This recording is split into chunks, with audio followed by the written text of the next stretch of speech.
नमस्कार, मैं धर्मेंद्र कुमार एडवोकेट।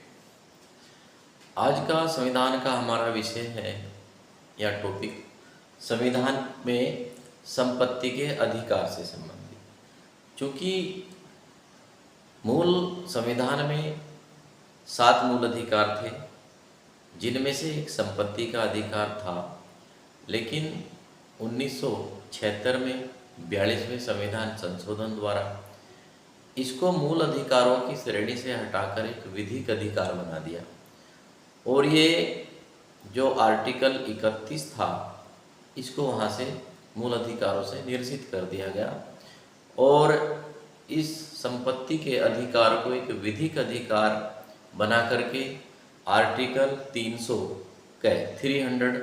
कै में रख दिया गया। अब यहाँ पर चूँकि संपत्ति के अधिकार को एक विधिक अधिकार बना दिया गया, तो विधि बना करके किसी के संपत्ति को लिया जा सकता है, उसका अर्जन किया जा सकता है। अर्थात किसी की संपत्ति को या उसमें निहित अधिकारों को यदि निर्वापित या निरसित या परिवर्तित किया जाए तो वहाँ पर विधि बना करके ही ऐसा किया जा सकता, अन्यथा नहीं किया जा सकता। तो यहाँ पर हम आर्टिकल 13 की भी बात करेंगे। आर्टिकल 13 में यह बताया गया है कि कोई भी प्रवर्त विधि या राज्य नई विधि अगर ऐसी बना देता है जिससे नागरिकों के या व्यक्तियों के मूल अधिकार शून्य हो जाते हैं, मूल अधिकारों से असंगत विधि बना देता है, या ऐसी विधि राज्य बना देता है, या पहले से प्रवर्त विधि कोई ऐसी है जो मूल अधिकारों को न्यून करती हो, कम करती हो या छीनती हो, तो उसको शून्य घोषित कर दिया जाएगा या उस मात्रा तक शून्य घोषित कर दिया जाता है जिस मात्रा तक वह विधि मूल अधिकारों से असंगत है या उनको न्यून करती है या छीनती है। ये हमने आर्टिकल 13 का टॉपिक जब पढ़ाया था उसमें भी बता दिया था, लेकिन यहाँ भी बताना जरूरी था। तो ऐसी विधियां जो मूल अधिकारों से असंगत है उनको कम करती है, छीनती है, न्यून करती है, ऐसी विधियां भी राज्य बना सकता है और ये सारी चीज़ें लोकहित में बनाई जाती हैं। तो उनको अगर वो विधि आर्टिकल 13 में किसी बात के होते हुए भी मूल अधिकारों को न्यून करती है या उनसे असंगत है या उनको छीनती है तो तब भी वह मान्य होगी। ऐसा आर्टिकल 31 कै, 31 ख और 31 गै में बताया गया है। तो देखते हैं, पहली बात तो 31 आर्टिकल 31 कै की बात करते हैं। तो यहाँ पर संपदा, राज्य विधि बनाकर किसी व्यक्ति की संपदा को अर्जित कर सकता है या उस संपदा में के अधिकारों को निर्वापित कर सकता है या परिवर्तित कर सकता है, ऐसी व्यवस्था की गई है। और ऐसी विधि आर्टिकल 13 में किसी बात के होते हुए भी मूल अधिकारों से असंगत या उनको न्यून करने वाली या उनको समाप्त करने वाली नहीं मानी जाएगी। दूसरी बात, अगर कोई संपत्ति है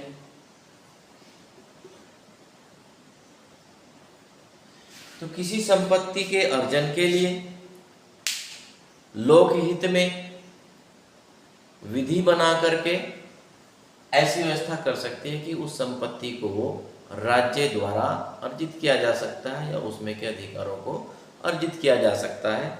इसी के साथ साथ उस संपत्ति का प्रबंध करने के लिए व्यवस्था की जा सकती है या उस संपत्ति के उचित प्रबंध के लिए विधि बना करके व्यवस्था की जा सकती है।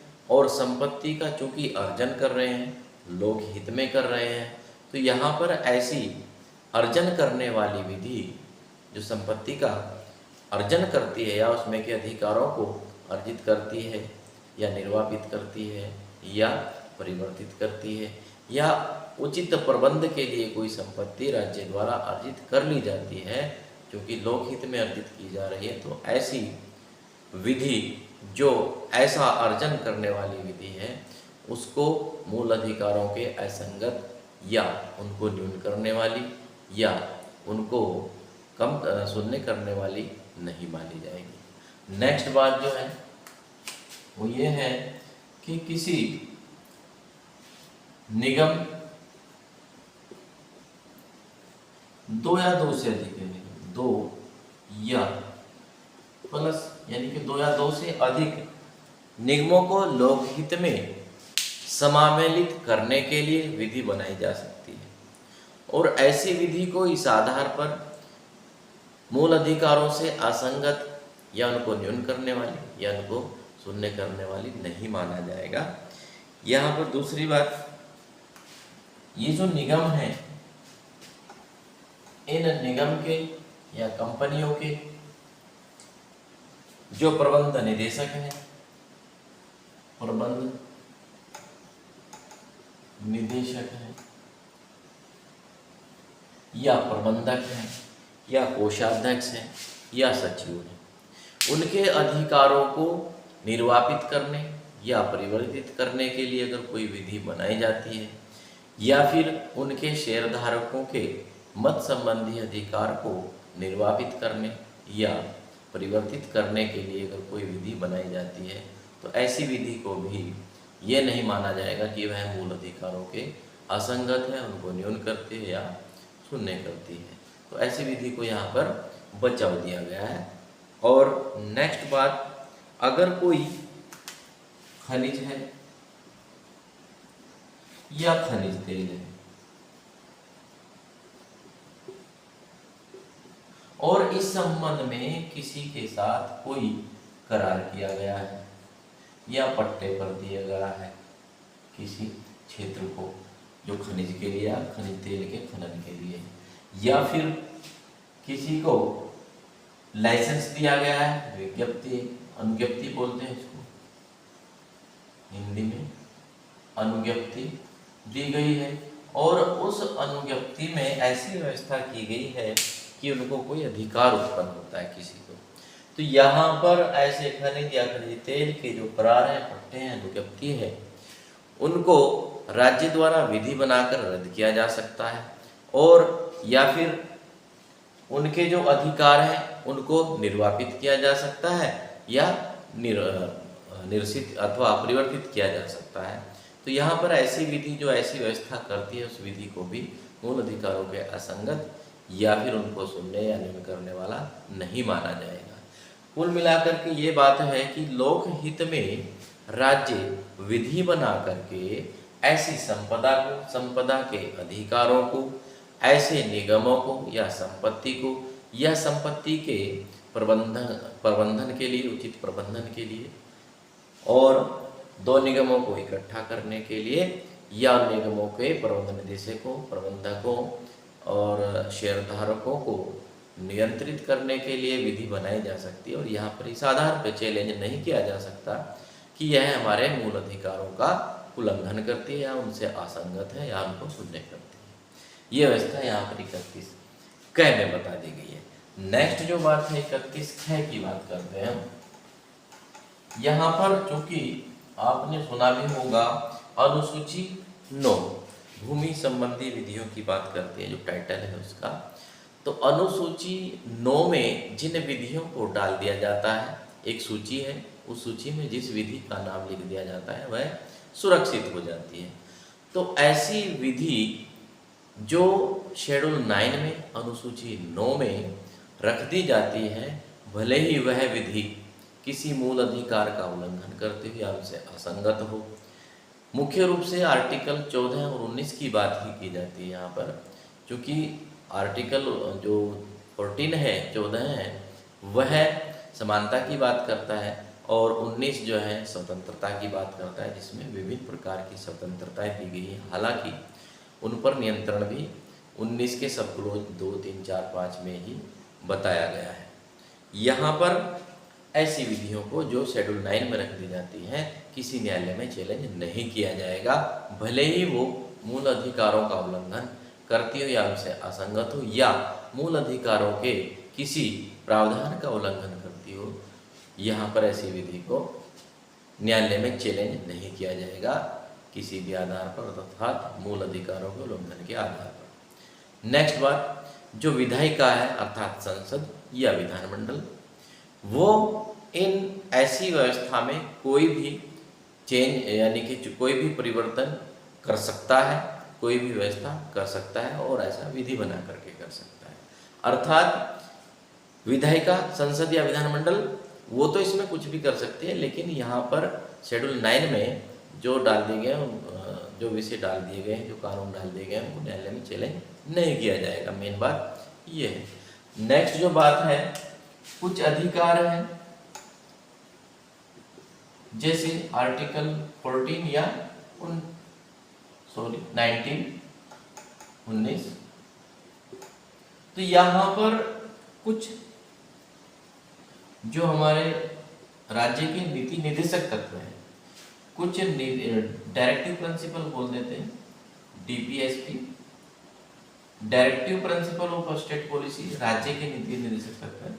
तो कुछ ऐसे नीति निर्देशक तत्व हैं जिनको प्रभावी करने के लिए मूल अधिकारों को थोड़ा पीछे हटा दिया जाता है। जैसे आर्टिकल 39 ख और आर्टिकल 39 ग, सब क्लोज हैं ये दोनों, 39 सब क्लोज ख और 39 सब क्लोज ग। यहाँ पर इन निर्देशक तत्वों को प्रभावी करने के लिए या इनको राज्य द्वारा एग्जीक्यूट करने के लिए, राज्य द्वारा लागू करने के लिए मूल अधिकारों को साइड में रखा जा सकता है। और यहाँ पर इस आधार पर चैलेंज नहीं किया जाएगा कि आर्टिकल 39 ख 39 ग की चूँकि इनको लागू करना है, तो यहाँ पर हमारे यहाँ सारी व्यवस्था विधि बना करके की जाती है और इन अधिकारों को या इन जो राज्य के नीति निर्देशक तत्व हैं, इनको लागू करने के लिए भी विधि बनानी पड़ती है। तो ऐसी विधि जो इनको लागू करने के लिए बनाई जाती है, इस आधार पर चैलेंज नहीं की जा सकती कि यह मूल अधिकारों का उल्लंघन करती है, आर्टिकल 14 और या 19 का उल्लंघन करती है, या उनसे असंगत है या न्यून करती है। तो यहाँ पर ये व्यवस्था दी गई है। अब आर्टिकल जो समराइज में बता देते हैं शॉर्ट में, आर्टिकल 39 है, ये बात करता है जो भौतिक संसाधन है उनका नियंत्रण या उनका बंटवारा या उनकी व्यवस्था ऐसी हो कि उनका सार्वजनिक हित में उपयोग हो सके और किसी के पास इकट्ठे न रहे। यानी कि संसाधनों का सार्वजनिक हित में वितरण होना चाहिए, ये बात करता है। जब हम आर्टिकल या directive principle of state policy पढ़ाएंगे तो तब इसको डिटेल में बता देंगे। नेक्स्ट जो बात करता है 39 ग, ये बात करता है धन और उत्पादन के साधन।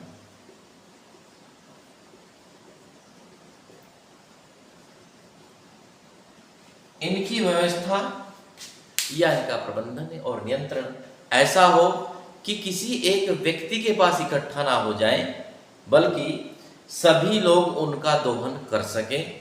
जैसे उत्पादन के साधन, उत्पादन के साधनों का वितरण या उत्पादन के साधनों की व्यवस्था ऐसी हो कि सब लोग उनका उपभोग कर सकें और उपभोग करके अपना और अन्य लोगों का सर्वांगीण विकास कर सकें। तो ये था आज का हमारा टॉपिक संपत्ति के अधिकार को लेकर के और आर्टिकल 13 को लेकर। थोड़ा सा इसमें आर्टिकल 13 का प्रोविजन आया था, क्योंकि वो भी बताना आवश्यक था। मूल रूप से हमारा ये आर्टिकल 31 का 31 ख और 31 ग था, जो संपत्ति के विषय में बताता है और जो संपत्ति का राष्ट्रहित में, लोकहित में अर्जन की बात करता है।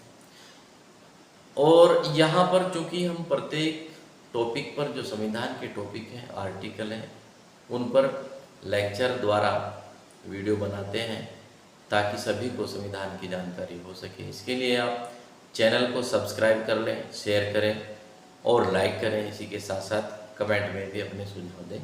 नमस्कार, धन्यवाद।